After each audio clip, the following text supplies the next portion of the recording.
मैं बार बार अपने आप से और मुआशरे से ये सवाल करती हूँ, ये कैसे दुश्मन हैं जो काली भेड़ों की तरह हमारे अंदर छुपे हुए हैं। इनके इरादे क्या हैं, वो क्या चाहते हैं और हम इनसे कैसे बदला लें।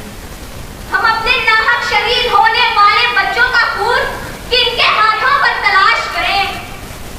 16 दिसंबर 2014 को सानहाए पेशावर में स्कूल पर हमले के बाद सब पर आया हो गया कि इन दरिंदों का असल मकसद क्या है और वो क्या चाहते हैं। वो जिस बचपन ने थोड़ा और जीना था, वो जिसने माँ तुम्हारा ख्वाब छीना था, मुझे माँ उससे बदला लेने जाना है। मुझे दुश्मन के बच्चों को पढ़ाना है, मुझे दुश्मन के बच्चों को पढ़ाना है।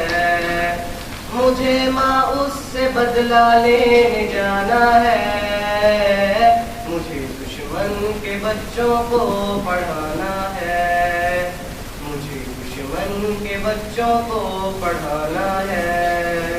आपको समझाया, आप लोग बहुत ज़्यादा अपनी तालीम पे तवज्जो दें ताकि हम बहुत मजबूत मुल्क के तौर पे उभरें। इस चीज़ के बाद क्योंकि ऑलरेडी बहुत ज़्यादा आप लोग बहुत अच्छी बातें कर चुके हैं,